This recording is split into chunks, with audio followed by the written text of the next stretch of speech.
ॐ नमो भगवते वासुदेवाय। ॐ अज्ञानतिमिरान्धस्य ज्ञानाञ्जनशलाकया चक्षुरुन्मिलितं येन तस्मै श्रीगुरवे नमः।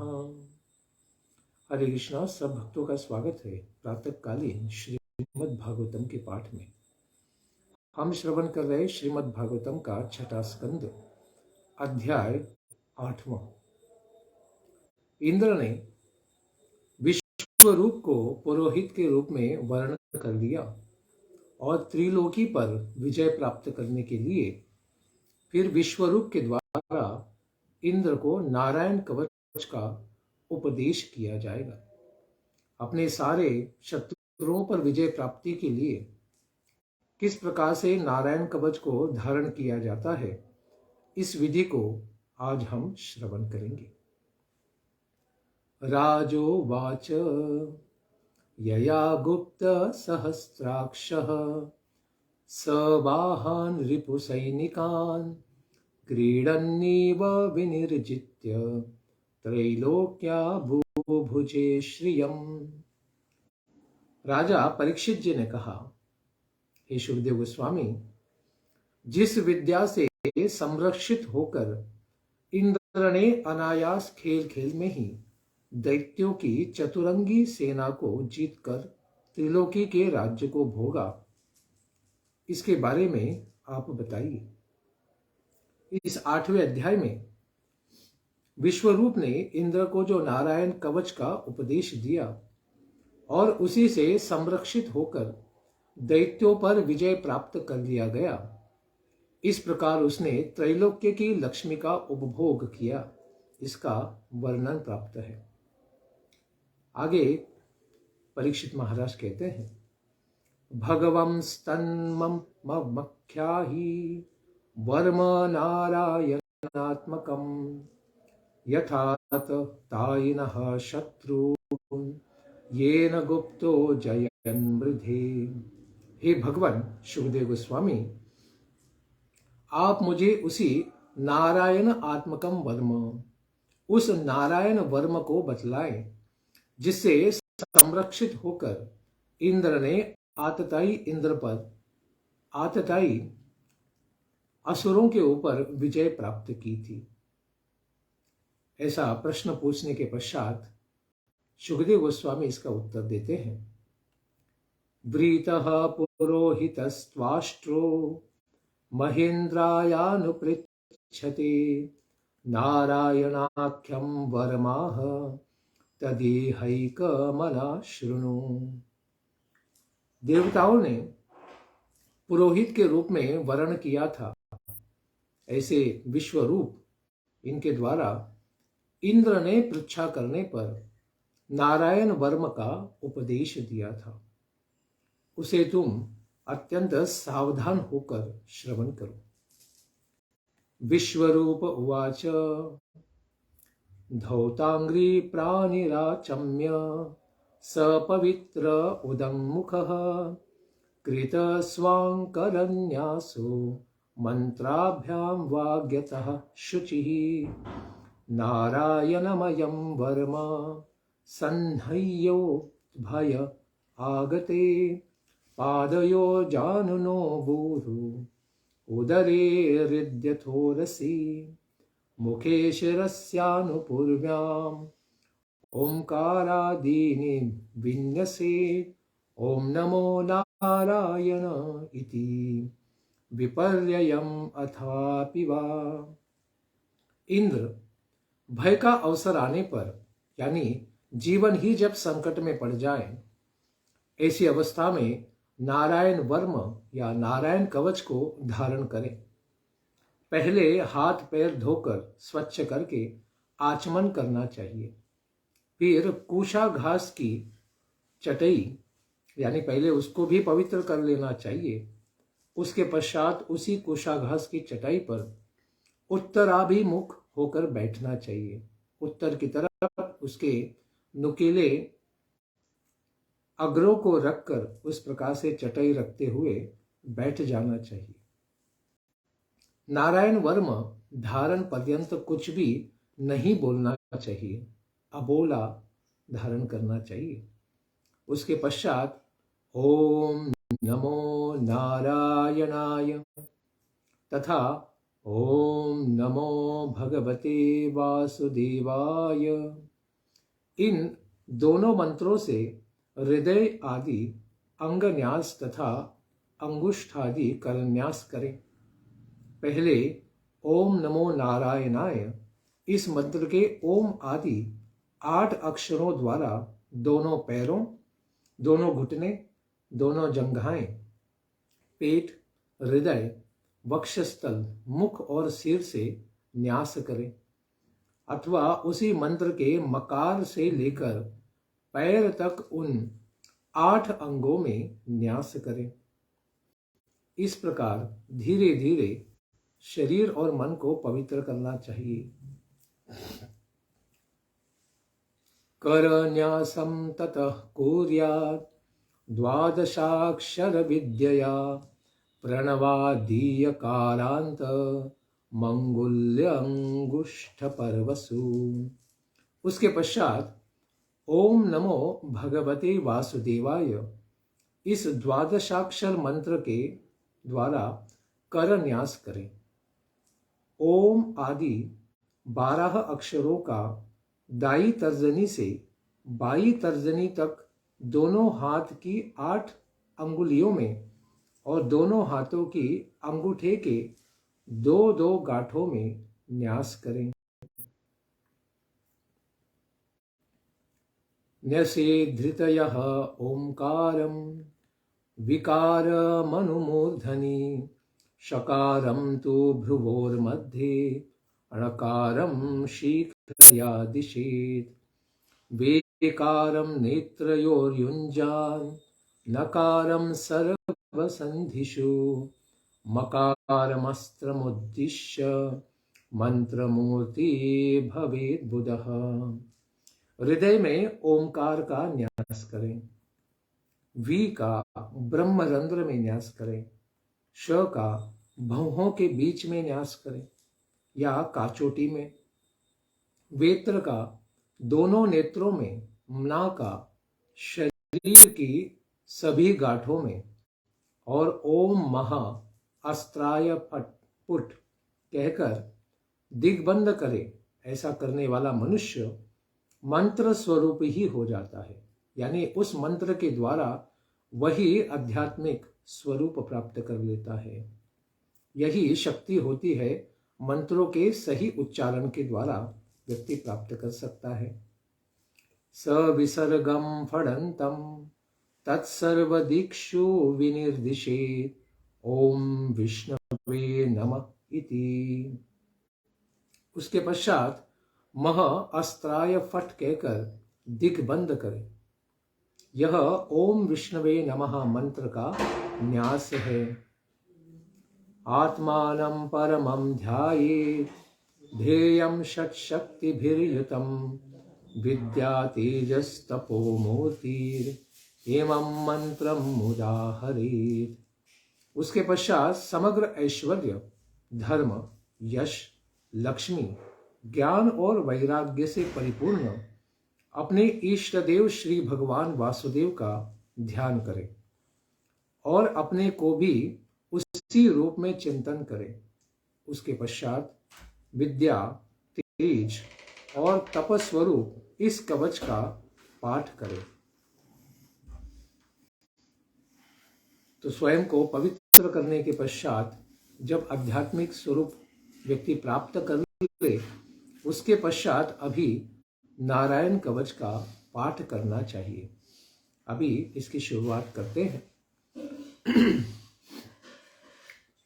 ओम हरविंद दध्यान मम सर्वरक्षां न्यस्तांग्रि पद्मः पतगेन्द्र पृष्ठे दरारि चरमासिगदेषु चाप पाषाणदधानेष्ट गुणोष्ट बाहुः। भगवान जो पतगेंद्र पृष्ठे गरुड़ जी के पीठ पर अपने चरण कमलों को रखते हैं, अपने 8 हाथों में क्रमशः शंख, चक्र, ढाल, तलवार, गदा, बाण, धनुष एवं पाश को धारण करते हैं। अनिमा आदि 8 गुणों से संपन्न इन विभूतियों के द्वारा संपन्न 8 भुजाओं वाले श्री हरि हमारी हर प्रकार से रक्षा करें। वे स्वयं ही ओंकार स्वरूप हैं। जलेषु मां रक्षतु मत्स्यमूर्तिर् यादो गणेभ्यो वरुणस्य पाशात् स्थलेषु माया बटुवा मनोव्यात् त्रिविक्रमः खेवतु विश्वरूपः।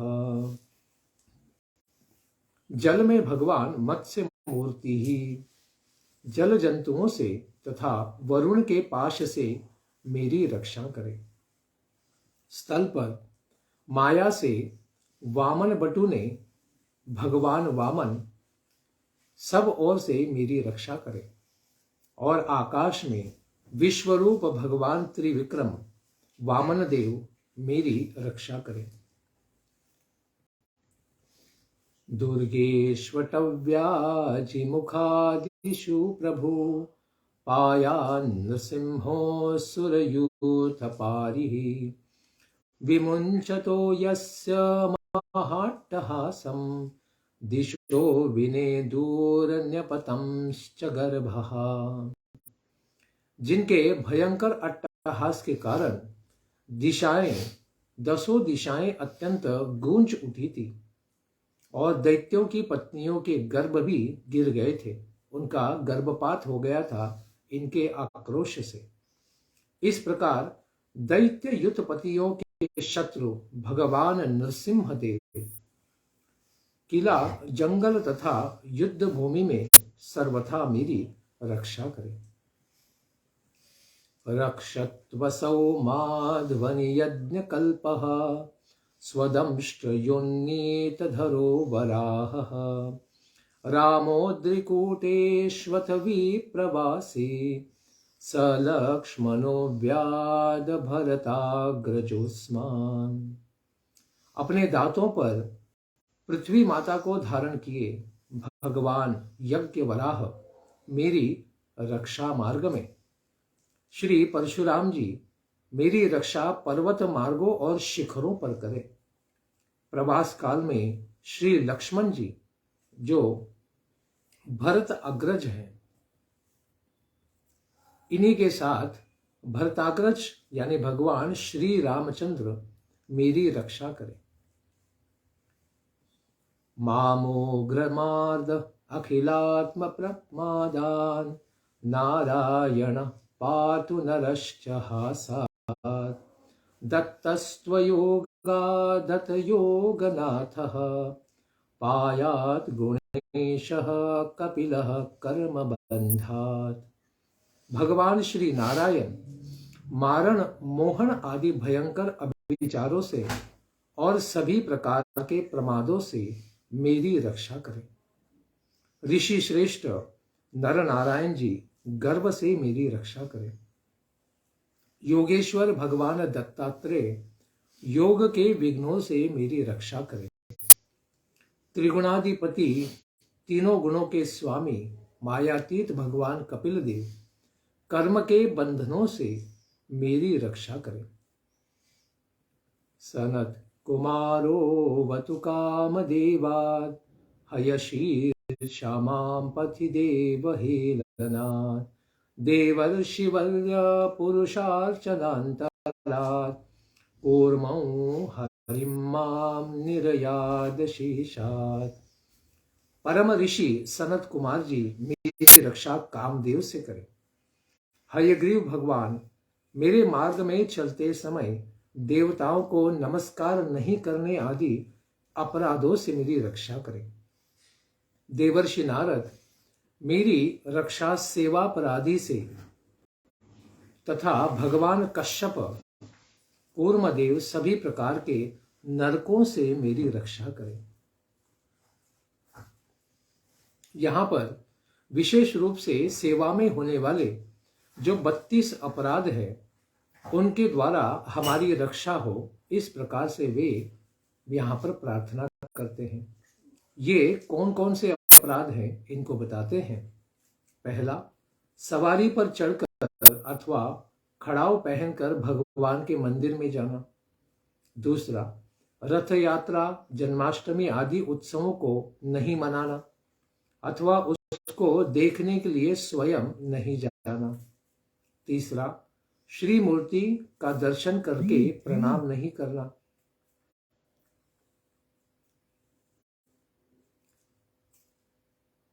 चौथा, अपवित्र अवस्था में दर्शन करना। पांचवा, एक हाथ से प्रणाम करना। वैसे पंचांग या अष्टांग में दोनों हाथ सामने करके प्रणाम करना चाहिए। कभी कभी लोग एक हाथ से ही प्रणाम करते हैं। छठा, परिक्रमा करते समय भगवान के सामने आकर कुछ रुके बिना ही परिक्रमा कर लेना अथवा केवल सामने ही परिक्रमा करते रहना। सातवां, श्री भगवान के विग्रह के सामने पैर फैलाकर बैठना। आठवां, श्री भगवान के विग्रह के सामने घुटना ऊंचा करके उसको हाथ से लपेटकर बैठ जाना। नौवां, श्री भगवान के विग्रह के सामने सोना। 10वां, श्री भगवान के विग्रह के सामने भोजन करना। 11वां, श्री भगवान के विग्रह के सामने झूठ बोलना। 12वां, श्री भगवान के विग्रह के समक्ष जोर से बोलना। 13, श्री भगवान के विग्रह के समक्ष परस्पर में बातें करना। 14वां, श्री भगवान के विग्रह के सामने किसी के ऊपर चिल्लाना। 15वां, श्री भगवान के श्री विग्रह के समक्ष कलह या झगड़ा करना। 16वां, श्री भगवान के विग्रह के समक्ष किसी को पीड़ित करना, दुखी करना, दंडित करना। 17वां, श्री भगवान के श्री विग्रह समक्ष किसी पर अनुग्रह करना। 18वां, श्री भगवान के श्री विग्रह के समक्ष किसी को निष्ठुर वचन कहना।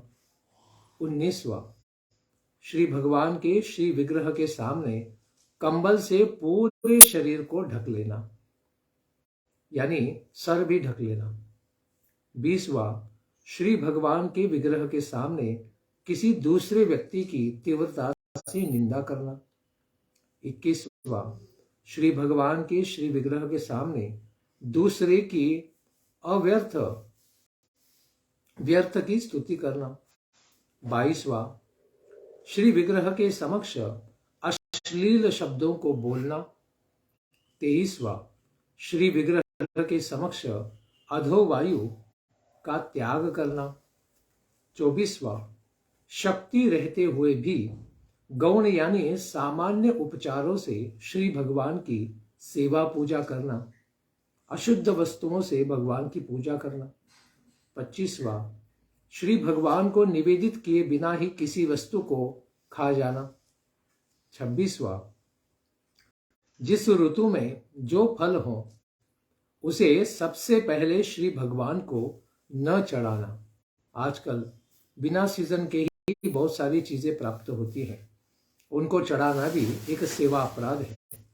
28वां, श्री विग्रह के समक्ष भगवान को पीठ दिखाकर बैठना। 29वां, श्री विग्रह के समक्ष दूसरे किसी व्यक्ति को प्रणाम करना। 30वां, गुरुदेव की प्रार्थना अथवा कुशल प्रश्न नहीं करना और उनका स्तवन न करना। 31वां, स्वयं ही अपनी प्रशंसा करना। और 32वां, किसी भी देवता की निंदा करना। 33 करोड़ देवता की किसी में इनमें से किसी की भी भगवान के सामने निंदा करना भी अपराध है।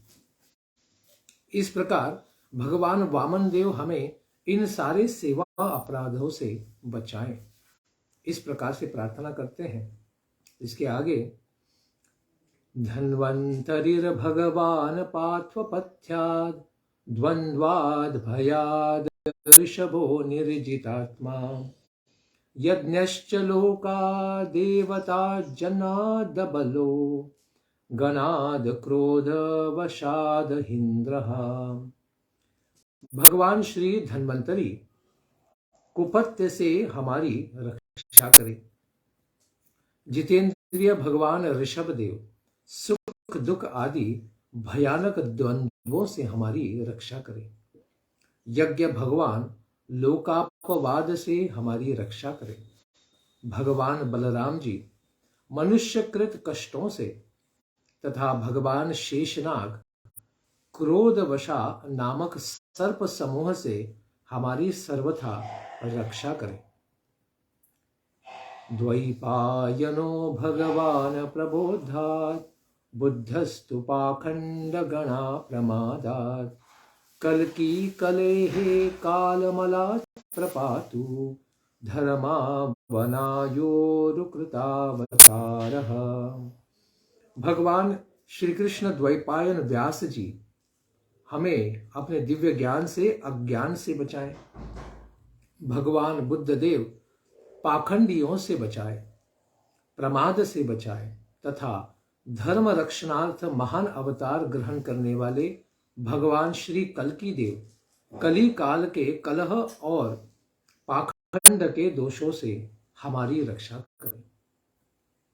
माम केशवो गदया प्रातरव्यात् गोविंद आसंगवमात्त वेणुः नारायणः प्रहन्न उदात्त शक्ति मध्यं दिने विष्णुररीन्द्रपाणिः देवोपराब्धे मधुहोग्रधन्वा सायं त्रिधामावतु माधवो मां दोषे ऋषिकेश उतार्धरात्रे निशीद एकोवतु पद्मनाभः। भगवान केशव प्रातः काल में मेरी रक्षा करे अपने गदा से। भगवान गोविंद कुछ दिन चढ़ने पर मेरी रक्षा करे हाथ में अपने बांसुरी को लेकर। दोपहर के समय पहले भगवान नारायण अपने तीक्ष्ण शक्ति के द्वारा हमारी रक्षा करें। दोपहर को भगवान विष्णु चक्रराज सुदर्शन से मेरी रक्षा करें। तीसरे पहर में उग्र धनवा भगवान मधुसूदन, सायंकाल में ब्रह्मा आदि त्रिमूर्ति धारण करने वाले भगवान माधव मेरी रक्षा करें। सूर्यास्त के पश्चात भगवान ऋषिकेश हमारी रक्षा करें और अर्धरात्रि के पूर्व और अर्धरात्रि के समय भगवान पद्मनाभ अकेले ही हमारी सर्वथा रक्षा करें। इस प्रकार दिन के 6 भागों में क्रमशः प्रातः काल से लेकर मध्य रात्रि तक किस प्रकार से भगवान हमारी रक्षा करे, इसकी प्रार्थना करते हैं। श्रीवत्सधामा पररात्र ईश प्रत्यूष ईशोऽसिधरो जनार्दनः दामोदरो व्यादनुसन्ध्यम प्रभाते विश्वेश्वरो भगवान कालमूर्तिः। रात्रि के पिछले प्रहर में श्री वत्स लांछन श्रीहरि हमारी रक्षा करे। उषक काल में खड्गधारी भगवान जनार्दन हमारी रक्षा करे। सूर्योदय से पूर्व भगवान दामोदर हमारी रक्षा करे और सभी संध्याओं में कालमूर्ति भगवान विश्वेश्वर हमारी रक्षा करे। चक्रम युगान्तान् नदतीग्म नेमि भ्रमत् समान्ताद् भगवत् प्रयुक्तम् दन्दग्धि सैन्यमासु कक्ष यथा वात सखो हुताशः। प्रलयकालीन अग्नि के समान तीक्ष्ण नेमी वाले, चक्र वाले तथा श्री भगवान के द्वारा प्रयुक्त चारों ओर घूमने वाले चक्रराज वायु के द्वारा समृद्ध हुए अग्नि जिस तरह सूखे तृण को जलाकर भस्म कर देते हैं, उसी तरह आप श्री भगवान शीघ्र ही हमारे शत्रुओं को भस्म कर दीजिए। दीजिए। गदे शनि स्पर्शन विस्फुलिंगे निष्पिंधि निष्पेध्य जित प्रियासी कूष्मांडवैनायक यक्ष रक्षो भूतग्रहांश्चूर्णय चूर्णयारिन्। श्री भगवान की कौमोदकी नाम की जो गदा है, आपसे निकलने वाली चिंगारियों का स्पर्श वज्र के समान ही है। आप भगवान अजित के प्रिय हैं। आप भगवान अजित की प्रिया हैं और मैं भगवान का नित्य दास हूं। अतएव आप कुष्मांड, विनायक, यक्ष, राक्षस, भूत तथा प्रेत आदि को कुचल डालिए, चूर चूर करके कुचल डालिए। त्वं यातु धान प्रमथ प्रेतमात्री पिशाच विप्रग्रह घोर दृष्टिन् दरेन्द्र विद्रावय कृष्ण पूरितो भीमस्वनोदेर हृदयानि कंपयन्। हे शंखराज, भगवान के हाथ में एक आयुध है शंख। आप भगवान श्री कृष्ण के फूंकने से भयंकर शब्द करते हुए मेरे शत्रुओं का दिल दहला दीजिए, डरा दीजिए सबको।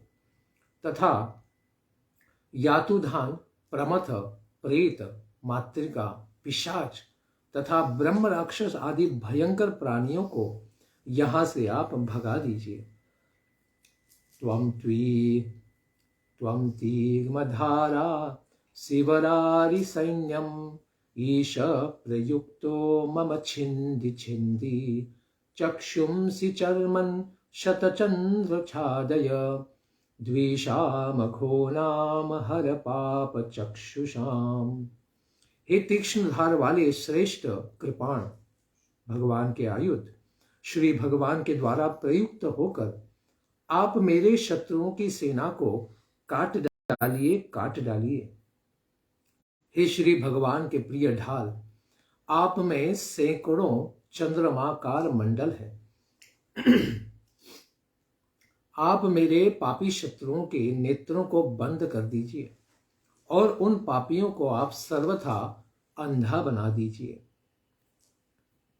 यन्नो भयं गृहेभ्यो भूत केतुभ्ये नृभ्य च सरीसृपेभ्यो दंष्ट्रीभ्यो भूतेभ्यो होभ्य एव वा सर्वान्नित्यानि भगवान् नामरूपास्त्र कीर्तनात् प्रयान्तु संक्षयं सद्यो येनः श्रेय प्रतीपकः। सूर्य आदि ग्रहों, पुच्छ लतारों और केतुओं, दुष्ट मनुष्यों, सर्पों, दांत से काटने वाले हिंस्र पशुओं, भूतों, प्रेतों आदि पापी प्राणियों से जो जो भय हो, वे सब के सब श्री भगवान के नाम कीर्तन रूपी अस्त्र के द्वारा शीघ्र ही विनष्ट हो जाएं।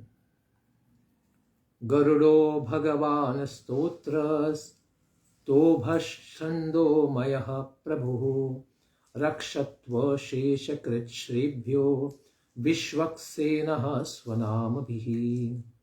बृहद, रथंतर आदि सामवेदीय स्तोत्रों से जिन भगवान की स्तुति की जाती है, वे वेद मूर्ति भगवान गरुड़ तथा भगवान विश्वक्सेन अपने नामोच्चारण के प्रभाव से हमें सभी प्रकार की विपत्तियों से, संकटों से बचाएं। सर्वापद्भ्यो हरेर्नाम रूपयानायुधानिनः बुद्धिन्द्रिय मनः प्राणान् पातु पार्षदभूषणाः। श्री भगवान के नाम, रूप, आयुध तथा श्रेष्ठ पार्षदगण हमारी बुद्धि, इंद्रिय, मन और प्राणों की रक्षा करें तथा सभी प्रकार की आपत्तियों से हमें सर्वथा बचाएं। यथा हि भगवानेव वस्तुतः सदसच्चयत् सत्तेनानेन नः सर्वे यान्तु नाशम् उपद्रवाः। संपूर्ण कार्य और कारण रूप जगत वस्तुतः तो भगवान ही है। इसी सत्य के द्वारा सारे उपद्रव हमारे नष्ट हो जाए। यथैकात्म्यानुभावानां विकल्परहितः स्वयं भूषणायुधलिंगाख्या धत्ते शक्तिः स्वमायया तेनैव सत्यवानेन सर्वज्ञो भगवान् हरिः पातु सर्वैः स्वरूपैर्नं नः सदा सर्वत्र सर्वगः। जिन लोगों ने परमात्मा की एकता का अनुभव कर लिया है कि हम भी आध्यात्मिक हैं, भगवान के ही अंश हैं, उनकी दृष्टि में परमात्मा का स्वरूप सभी विकल्पों से रहित है, क्योंकि वे सारे भौतिक विकल्पों से परे हैं। फिर भी वे अपनी माया शक्ति के द्वारा भूषण, आयुध और लिंग नामक शक्तियों को धारण करते हैं। यह निश्चित रूप से सत्य है, लेकिन वो बहिरंगा माया नहीं है, वो अपनी योग माया के साथ प्रकट होते हैं। इसीलिए सर्वव्यापक सदैव सर्वज्ञ श्री भगवान अपने सभी रूपों से हमारी सर्वथा रक्षा करें।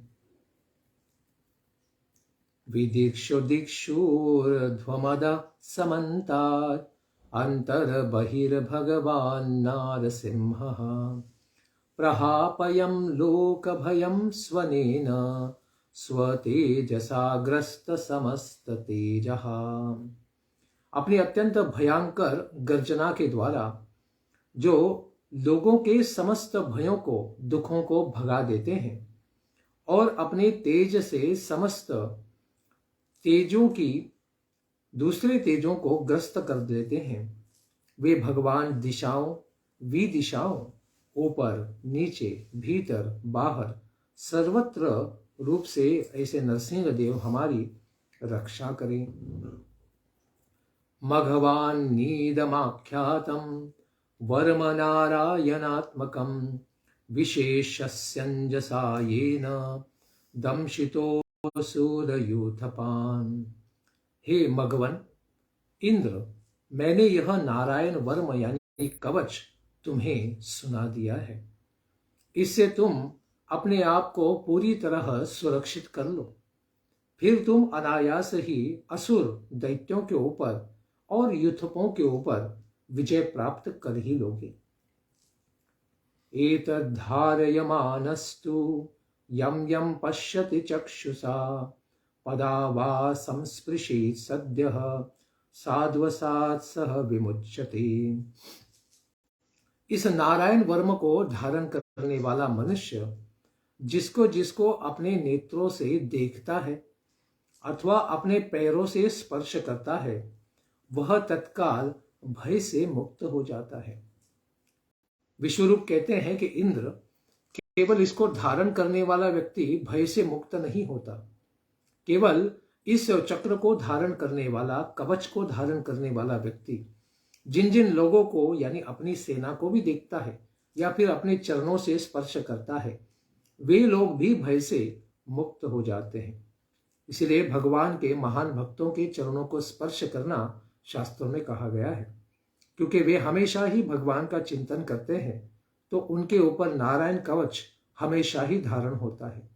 उनके पाद स्पर्श से या केवल उनकी दृष्टिपात से ही महान से महान पापी लोगों का भय नष्ट हो जाता है। न कुतश्चित् भयं तस्य विद्याम धारयितो भवेत् राजदस्युग्रहादिभ्यो व्याघ्रादिभ्यश्च करहि चेत्। इस दिव्य वैष्णवी विद्या को धारण करने वाले को राजा, चोर, ग्रह आदि तथा व्याघ्र आदि का भी कभी भी भय नहीं हो सकता है। इस नारायण कवच को धारण करने से व्यक्ति अभय को प्राप्त कर लेता है। इमां विद्यां पुरा कश्चित् कौशिको धारयन् द्विजः योग धारणया स्वांगम जहौ स मरुधन्वनी। प्राचीन काल में किसी कौशिक गोत्रीय ब्राह्मण ने इस विद्या को धारण करके योग धारण के द्वारा अपने शरीर को मरुभूमि में त्याग दिया था। तो इसका ऐतिहासिक वृत्तांत बताते हैं कि किसी कौशिक गोत्रीय ब्राह्मण ने इस नारायण कवच को धारण करके अपने भौतिक शरीर को मरुत भूमि में यानी किसी रेगिस्तान में त्याग दिया था। लेकिन उसके पश्चात कुछ विशेष हुआ। तस्योपरि विमानेन गंधर्वपतिरेकदा ययौ चित्ररथ स्त्रीभिर्वृतो यत्र द्विजक्षयः। जहां पर उस ब्राह्मण का शरीर छूटा हुआ था, उसके ऊपर से एक बार पूरे स्त्रियों से घिरे हुए गंधर्वों के स्वामी चित्ररथ का विशेष विमान वहां से जा रहा था। गगनान्य पतत सद्यः स विमानो यावाक्षिरः सवालखिल्यवचनादस्तीं न्यादाय विस्मितः प्रास्य प्राची सरस्वत्यां स्नात्वा धाम स्वमन्वगात्। शीघ्र ही विमान के साथ जो चित्ररथ जा रहा था, वह अपनी स्त्रियों के साथ ही नीचे शीर करके आकाश से पृथ्वी पर गिर पड़ा। बालखिल्य मुनियों के कहने से उनके मार्गदर्शन को प्राप्त करके, जो 60,000 की संख्या में है, इन्होंने चित्ररथ से कुछ कहा कि उस ब्राह्मण की अस्थियों को तुम ले लो और प्राची सरस्वती में डालकर उसका विसर्जन कर दो। इस प्रकार चित्ररथ ने जब उन ऋषियों के ब्राह्मण के शरीर की हड्डियों को उठाकर सरस्वती में उनको स्वाहा किया, उसके पश्चात ही वे अपने गंधर्व लोक में जा पाए। इस प्रकार उन्होंने देखा कि कितना विशेष प्रताप है। वह भी वो ब्राह्मण तो शरीर त्याग चुके थे, लेकिन केवल उनके हड्डियों में इतनी शक्ति थी कि उससे चित्ररथ एक आकाश मार्ग से जाने वाले विमान के साथ नीचे गिर पड़ा था। तो अगर कोई जीवित अवस्था में नारायण कवच को धारण कर लेता है तो उसके सामने कौन टिक सकता है। इस प्रकार शुभदेव गोस्वामी कहते हैं, य इदं शृणुयात् काले यो धारयति चादृतः तं नमस्यन्ति भूतानि मुच्यते सर्वतो भयात्। जो इस विद्या को समय पर सुनता है तथा जो इसको आदर पूर्वक धारण भी करता है, उसको सभी प्राणी नमस्कार करते हैं। यानी भय उत्पन्न होते ही इसको धारण करना चाहिए, यह सही समय है, और आदर पूर्वक इसको धारण करना, श्रवण करना चाहिए। वह व्यक्ति फिर सारे प्राणियों के, जीव जंतुओं के लिए भूतानि नमस्यन्ति, नमस्कार करने के लायक, वंदनीय, सम्माननीय हो जाता है और वह सभी भयों से मुक्त हो जाता है। सर्वतो भयात् मुच्यते। एतां विद्यामधिगतो विश्वरूपाश्चतक्रतुः त्रैलोक्य लक्ष्मीं भूभुजे विनिर्जित्य मृधे सुरान्। इस विद्या को विश्वरूपात यानी विश्वरूप से प्राप्त करके शतक्रतुः 100 यज्ञों को करने वाले भगवान इंद्र युद्ध में फिर असुरान विनिर्जित्य, उन असुरों के ऊपर विशेष आक्रमण करते हैं और उन सब के ऊपर विजय प्राप्त करके त्रैलोक्य लक्ष्मी बुभुजे, त्रिलोकी के लक्ष्मी का उपभोग करते हैं, यानी उस इंद्र पद को पुनः प्राप्त करते हैं जिसे सारे असुरों ने बलाद हठात प्राप्त कर लिया था। यह विशेष महिमा है भगवान के नारायण कवच को धारण करने की। इस प्रकार से इंद्र ने इसको धारण करके स्वयं का कल्याण पाया और सारे 33 करोड़ देवताओं का कल्याण को भी सिद्ध किया था। ऐसे विशेष नारायण कवच की जय जयकार हो। भगवान श्री नारायण का स्मरण, वंदन, पूजन इस प्रकार से सर्वथा व्यक्ति को आध्यात्मिक सिद्धि दिलाने वाला है। तो इसका उपयोग हमें भौतिक केवल असुरों से बचने के लिए नहीं करना चाहिए, तो भगवान को प्रसन्न करने के लिए करना चाहिए और उनसे निष्काम भावना से भक्ति भाव रखते हुए उनके चरणों में सदा ही वंदना रखते हुए उनकी सेवा में ही लगे रहना चाहिए। इस प्रकार से फिर आगे विश्व रूप का क्या हुआ, इंद्र का क्या हुआ, इसको हम श्रवण करेंगे कल के प्रातःकालीन सत्र में। धन्यवाद। हरे कृष्णा। ग्रंथराज श्रीमद् भागवतम की जय। श्री नारायण कवच की जय। निताय गौर प्रेमानंदे। हरि हरि बोल। जय जय श्री राधेश्याम।